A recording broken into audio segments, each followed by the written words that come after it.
Les attentats de Paris sont une tragédie absolue, mais c'est aussi une succession de détails qui laissent beaucoup de questions en suspens. Comment un attentat d'une telle ampleur peut-il être organisé dans une capitale européenne? L'expression « management de la terreur » n'a pas encore été prononcée dans ce contexte. Mais Christoph Hörstel, ancien correspondant de presse en Afghanistan de la première chaîne allemande, nous explique ce terme et fait quelques déclarations brûlantes sur les prétendus attentats de Paris. Monsieur Hörstel, le terrorisme est maintenant arrivé jusqu'en Europe. Après ce qui s'est passé en France, on n'arrête pas d'entendre d'autres histoires provenant d'Allemagne, de Belgique et de partout. Je pense aussi que les gens ont peur, ou bien on leur suggère d'avoir peur. Est-ce un hasard?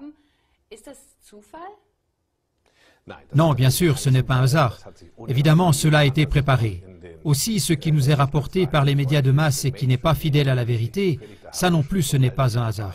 C'est pourquoi nous avons déjà entendu, il y a 1 an ou il y a 6 mois, que des combattants qui ont combattu en Syrie aux côtés d'Al-Qaïda, du front Al-Nusra et d'autres encore, allaient affluer pour ensuite probablement perpétrer des attentats terroristes selon leur ancienne manière de faire la guerre, des combats de rue, etc. Ça, c'est une chose. L'autre point doit bien sûr être observé sous un tout autre angle. À l'époque, en 2006-2007, en tant que conférencier au Centre des forces dirigeantes de l'armée, j'avais choisi pour le cours de sciences sociales l'Afghanistan.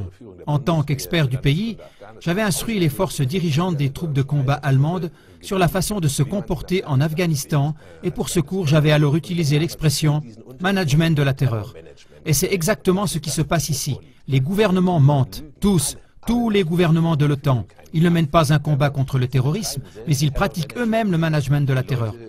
Les personnes qui sont mises en scène, qui perpètrent les attentats, sont dans 95% des cas très bien connus des services de sécurité. D'où est-ce que les services de sécurité les connaissent? On entend tout le temps dire que les services secrets sont exactement au courant de ces prétendus terroristes. Mais c'est bien normal que les services secrets surveillent les terroristes présumés. Par conséquent, ils savent où ils se trouvent. N'est-ce pas normal? Alors tous ceux qui ont fait la surveillance jusqu'à maintenant devraient être virés, par exemple dans le cas de Paris, parce que visiblement ils n'ont pas eu beaucoup de succès avec leur surveillance. Oui, mais que devons-nous faire? Ce n'est pas parce que quelqu'un est un terroriste présumé qu'on doit aussitôt l'enfermer. Sinon, il y aurait de nouveau de grands cris. Et d'où sortent-ils ces informations? La surveillance de ces cercles est sans faille. Ils ne peuvent même pas éternuer sans que les services secrets ne soient au courant. Donc, si quelque chose se passe, nous savons qu'ils sont impliqués. Et le problème, c'est que nous savons aujourd'hui que l'État islamique, AIES, ISIS, EI, peu importe quelle abréviation on leur donne, on ne pourrait pas les imaginer sans la CIA, qui a commencé à entraîner des parties importantes de ses troupes en Jordanie il y a quelques années. Et ce qui se passe maintenant, c'est qu'ils arrivent ici en Europe parce que les managers le veulent ainsi. Ils ont pour cela des motifs très concrets. Nous nous trouvons devant un crash financier et nous avons d'énormes problèmes de politique intérieure, de politique monétaire, de politique financière, de politique économique et nous ne voudrions pas que la population se défoule sur le gouvernement comme celui-ci le mériterait. Alors on les distrait avec ce genre d'attentat. L'attentat de Paris sur Charlie Hebdo est très clairement un attentat terroriste manipulé. Il y a assez d'indices pour cela. Non seulement les auteurs étaient connus des services secrets, mais justement la carte d'identité laissée dans la voiture, c'est une chose qu'aucun braqueur minable n'aurait faite. En principe, on devrait trouver tout le déroulement étrange. Les témoignages personnels au sujet des auteurs sont étonnamment positifs. Tout cela n'est pas cohérent. Et ensuite, nous avons un écho médiatique indiscutablement cohérent qui semble convenu et finalement, nous avons l'écho politique. En Allemagne, les droits des citoyens sont restreints, ainsi que le droit pour avoir un passeport. Et tout ça, ça a été tout réglé en un rien de temps. Mais ça, c'est peut-être quand même nécessaire. Je veux dire, c'est nécessaire. Si on veut avoir les terroristes sous contrôle, vous dites qu'il y a une surveillance sans faille. Par conséquent, on aurait déjà pu tout maîtriser au préalable, dans le cas de Paris. En effet, en Allemagne, on voit maintenant toujours plus, par exemple, actuellement dans une situation à Berlin, qu'il y a eu une intervention où on a arrêté 2 Turcs. On a aussi une intervention à Wolfsburg, ce qui veut dire qu'on voit quand même que nos forces de police sont en alerte antiterroriste. Ils sont en alerte et un gouvernement qui pratique le management de la terreur via le ministre de la Défense, le ministre des Affaires étrangères et le ministre de l'Intérieur, ce sont ces trois qui, dans tous les pays de l'OTAN, sont coupables et devraient être mis en prison.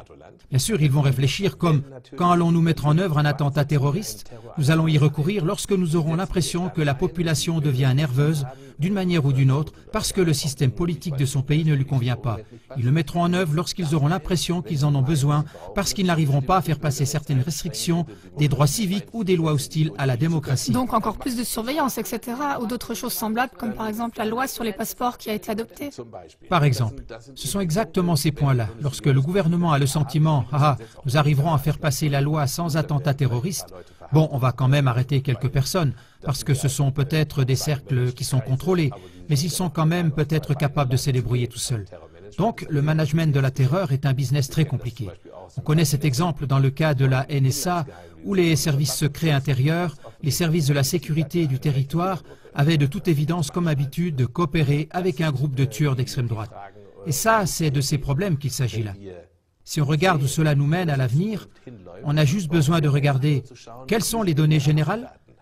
Si on a une crise, alors le gouvernement s'assure qu'elle garde la population dans la confusion par ce genre d'attentats orchestrés. Et ça, c'est en principe du point de vue du management. Les attentats autorisés, les personnes qui se promènent par là... Ce sont là quand même des accusations virulentes. Oui, c'est une accusation extrêmement virulente. Il serait temps qu'elle se fasse entendre de plus en plus fort.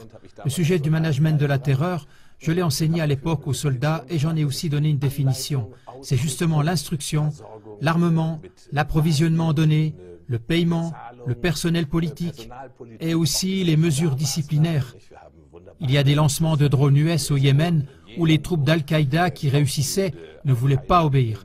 Alors justement, certaines de ces personnes qui n'ont pas voulu obéir aux ordres ont dû être éliminées, etc. C'est un business très violent, sanglant, et ça englobe des victimes humaines dans les populations innocentes de ces pays où cela se déroule, comme par exemple maintenant, justement à Paris. Est-ce que cela fonctionne? Apparemment, cela fonctionne. Comme nous le voyons, l'attention de tout le monde est détournée.